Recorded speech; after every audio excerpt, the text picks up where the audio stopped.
प्रिया हो पर मोह दे प्रिया हो पर मोह दे प्रिया हो पर मोह दे के दिल तोड़ के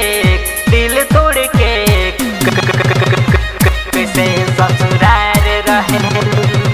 प्रिया हो पर मोह दे के दिल तोड़ के कैसे ससुराल रहेलू। प्रिया हो पर मोह दे के दिल तोड़ के कैसे ससुराल रहेलू। कि हमसे जुदाई की अब न सहाय न एको दिन फोन करेलू न एको दिन फोन करेलू। प्रिया हो पर मोह दे के दिल तोड़ के कैसे ससुराल रहेलू। प्रिया हो पर मोह दे के दिल तोड़ के कैसे ससुराल रहेलू। कि हमसे जुदाई की अब न सहाय न एको दिन फोन करेलू न एको दिन फोन करेलू। प्रिया हो पर मोह दे के दिल तोड़ के कैसे ससुराल रहेलू। प्रिया हो पर मोह दे के दिल तोड़ के कैसे ससुराल रहेलू। प्रिया हो पर मोह दे के दिल तोड़ के दिल तोड़ के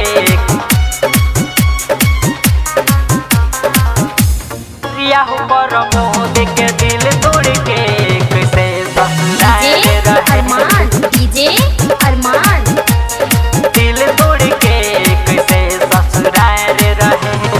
अखिया से अखिया मिला के तू गोरी कैलू हमसे घात हो। ससुरा में जाके विवा के साथे रह गईलू पास हो कैलू हंस प्यारे रहे यार माने कि हमके भूल गईलू कि हमके भूल गईलू। प्रिया हो पर मोह दे के दिल तोड़ के कैसे ससुराल रहेलू। प्रिया हो पर मोह दे के दिल तोड़ के कैसे ससुराल रहेलू। प्रिया हो पर मोह दे के दिल तोड़ के दिल तोड़ के दिल तोड़ के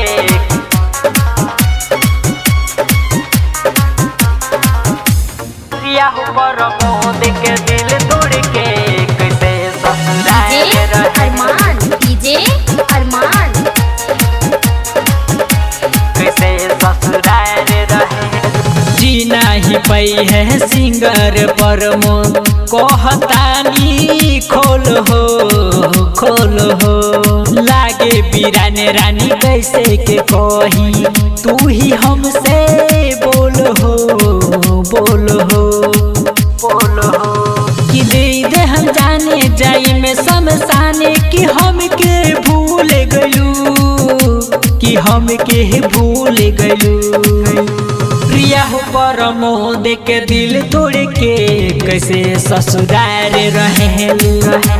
प्रिया हो पर मोह दे के दिल तोड़ के कैसे ससुराल रहेलू। बाबा रिकॉर्डिंग स्टूडियो कलैया बारा नेपाल।